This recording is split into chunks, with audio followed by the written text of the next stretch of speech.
what happens to your brain when you mindlessly scroll? Just because, like, I have a problem with social media. Every time I'm on there, I'm constantly scrolling. I'm constantly going back and forth between reels and different aspects I'm uploading, and then I catch myself scrolling and scrolling and scrolling and scrolling, and I'm like, yo, stop. We have a job to do. We have a mission to do. You know what I'm saying? Let's do this, and then, you know what I'm saying, we can go back to you know, basically like scrolling mindlessly and bullshitting. It's an issue that we got, and we need to figure out a way to resolve it. Basically, get on social media only to work and then get off. Maybe there's an app that'll, like, you know, help with that, but till then, let's see what they got to say. I wanna open this in a new browser. This episode is sponsored by Fabulous. Your phone changed. All right. Yo, let's get into it. So, what happens to your brain when you mindlessly scroll? Let's see.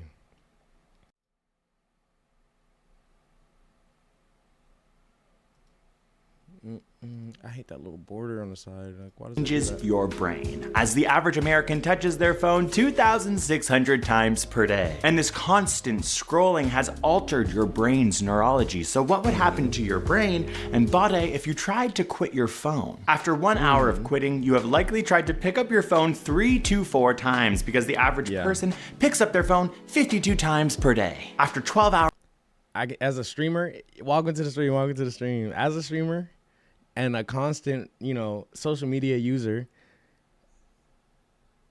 wannabe influencer, I pick up my phone probably triple times that, probably quadruple times that. Every day, I'm constantly just... You can't keep these two things out of my fucking hands, bro. I promise you can't. And like, it's an issue. I fucking hate it, bro. hours of I'll put my phone down. I'll close IG. I'll close Twitter or X. I'll close fucking YouTube, and then I'll put my phone down. I'll pick it right up and open those apps right back up. Every time I do it, I'm like, I have a fucking problem. This is an addiction, and it's bad, bro. Like, fuck. quitting, you may start to feel anxious, as not checking your phone actually releases the stress hormone cortisol. This is due to how your phone changes these 3 neural pathways in your brain. They are activated when anticipating or experiencing a reward. Your phone's TikTok notifications, text messages, or Instagram story updates all act as mini rewards to your brain and physically change how these pathways work. In the new absence of your phone, cortisol is released because when you're endlessly scrolling or using social media, the positive social interactions reward the brain and cause constant firing. This causes a release of dopamine along these pathways in response to your phone's constant stimulus. Every ding notification, every thoughty, sexy photo of someone on Instagram, a text message from a friend, acts as a mini reward that you now associate with picking up your phone. And these little associations become stronger and stronger in the noggin until you're just constantly picking up your phone, you know what I mean? And sometimes... Didn't I just say that? Didn't I just say that? You're on the phone with your mom, for example, and looking for your phone because you're like, wait, where's my phone? It's usually in my hand this way, not on the phone. And then you realize that we're all in the crisis of the cell phone age. So after 12 hours of quitting, you are no longer checking your phone. This lack of stimulus that you're used to in your brain causes a stress response, and you start to feel anxious. I hate this thing, but I secretly love it more than anything in the world. After 24 hours of quitting, and one survey found that people began to experience FOMO, the fear of missing out, which led to increased heart rate, increased blood pressure, and more anxiety. Other people had increased anxiety, but they couldn't exactly explain why. It wasn't just because of FOMO, for example, but it is likely due to the fact that these tech companies have actually hijacked our brains using their reward prediction error encoding of our noggins. Tech companies have studied these neuronal concepts in order to keep you using their products. If you look at this dopamine activity and reward chart, you see that you learn behaviors when you get a reward reward without a cue. You keep behaviors when you anticipate a reward and it gets satisfied. And you change a behavior when you anticipate a good reward, but it's worse than expected, so you don't want to do it again. This is all linked to our human evolution ability to survive. We predict a yummy, yummy food. The yummy, yummy food gives us health. We learn the behavior. We continue to eat. But when applying this to our phone, we often can't predict what is going to happen when we check our phone. And with notifications, likes, and communication, we are mostly always rewarded by checking it, making us learn to constantly check our phone. Also, since checking your phone is such a low-cost effort, you expect small rewards and are mostly satisfied, so you continue the behavior of checking your phone. The hijacking of these neuronal pathways means you have strong incentives to check your phone over and over and over and again. Now that you've quit your phone, the stimulus is removed, and that actually leads to increased anxiety. Day 3 of quitting is when most people start to feel the phantom vibration or phantom ringing. Bro, oh my fucking God. That shit happens to me so fucking much. I have my phone in my hand and I will feel my pocket go and I'm like,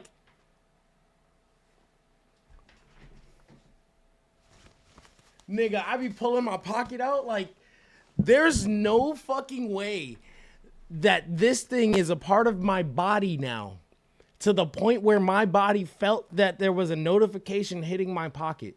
That's why literally my phone is always on do not disturb, and I don't have my ringer on ever. Now I don't feel that shit no more. But like, bro, the fact that like sometimes it still happens occasionally is daunting. My brain was hijacked. And that's something that we got to do with stream. I actually got to get to the point where I'm like giving y'all that dopamine kick every time you sign into a G-Sama stream. Every time you log into a Twitch page, you're looking for what G-Sama's doing. Is he live right now? Damn, he's not. Okay, when's the schedule? Check the Discord. Check the Discord. Join my Discord. Join my Discord. Join my Discord. There's a tab there that says streamer schedules for all my boys that are in the undergods. But if you want to know when G-Sama's live, join the Discord. We also be having discussions and things like that. And we'll be doing a PC giveaway very, very soon.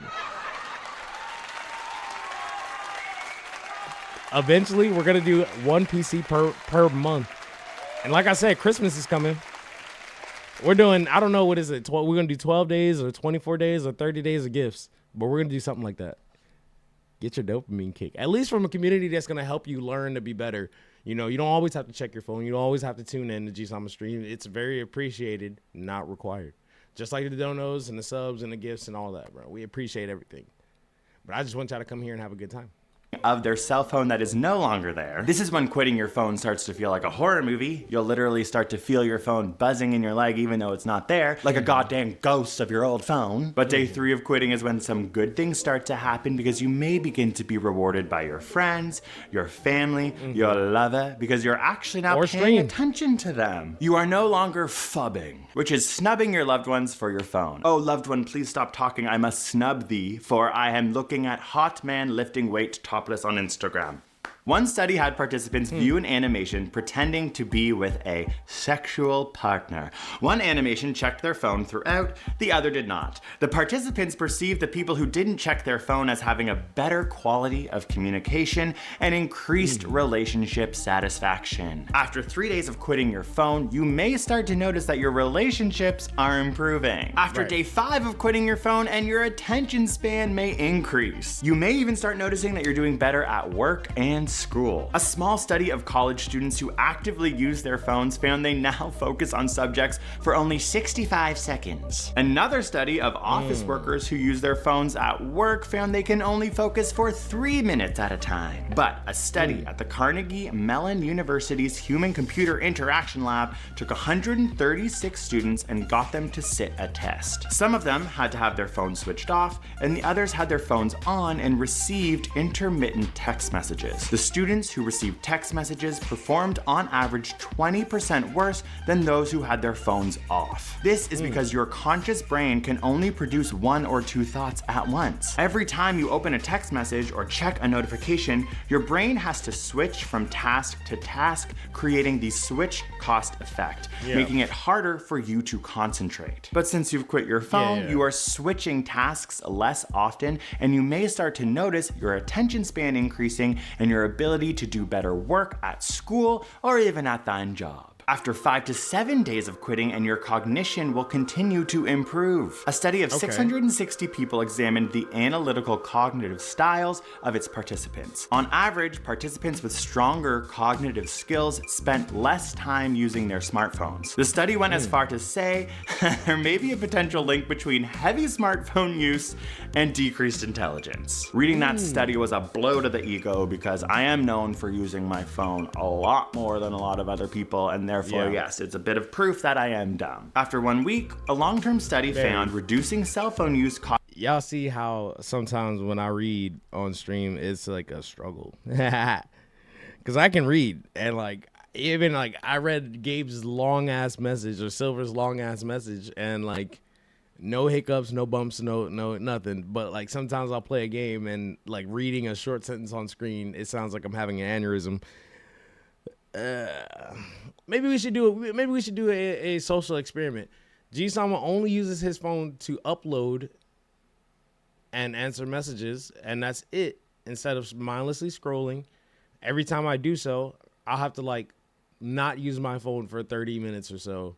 You know, so like we start to, I don't know, because I do have to use my phone, you know, but like using it less in less parameters. Let's see how that'll fare, you know, maybe. Caused improved sleep. Some scientists argue that it is the psychological arousal of the phone that affects our sleep. Others argue it's the light from the screen. You know, you've heard all about the blue light, like, oh, it's burning my retinas, I can't sleep. There isn't any hard evidence as to why these cell phones are making you sleep less, just some surveys and large studies about people who use their cell phones less getting better sleep. Do with that as you will. After 14 days of no phone, anxiety has decreased. Some studies even hint that you may have decreased depression. This is because studies have found that phone use may be associated with depression, although it is hard to say. And that's why all them girls out there, them goth mommies and all that good shit, they depressed, bro, because they're constantly checking. Are you checking for the validation of a like? I guarantee we might be. Together, all of us. Put your phone down. Let's try it. Let's all try it. Let's all try to put our phones down for a week. And maybe we can like get back to some like, you know, normal shit. If you can do 2 weeks, and prove it. Because it's damn near impossible. How are you going to communicate with the outside world? There's no way. There's legitimately no way. Whether your phone causes depression. But one study found that teens who spend 5 hours daily on their mobile devices are 71% more likely to develop risk factors for depression compared to those who only use their phone for an hour. After 2 weeks, you will also have reduced neck and wrist pain. One study found that the longer you used your phone, the more likely you were to have neck pain. People who overuse their phone could also affect their hand strength. This is they can't live without it. I really only use my phone to check my revenue for Twitch and clips. Yeah, no, I completely understand that. Like, it's hard to do so, especially when, like, if you have a big, like, group of people that you know, are often in communication with or any sort of the mean like that, you know what I'm saying? Like, unless you got a PC or something that you could use Discord and, you know, check through there. Like, it would be dummy hard not to use your phone, to lock it up for 2 weeks and just live without it. Shit would be crazy. People will feel like you fell off the face of the earth unless you have some other form of communication, like a computer or something like that. Because a computer definitely will keep your mind on what you got to do, unless you're scrolling through YouTube Reels. I have a vertical screen, and the Reels be like the size of a fucking screen. So, like, I'm just scrolling, just staring at the entire screen. Imagine somebody's phone blown up like 20 times. Because of an increased size in your median nerve and decreased grip strength due to using your phone. The median nerve starts from your shoulder down to all your fingers except your pinky on the palm side. This increase in size of the nerve from using your phone means that you have a higher risk of getting carpal tunnel syndrome, which is defined by numbness, tingling, and weakness in your hand. So after 2 weeks of not using your phone, you're potentially healing not just your brain, but your body too.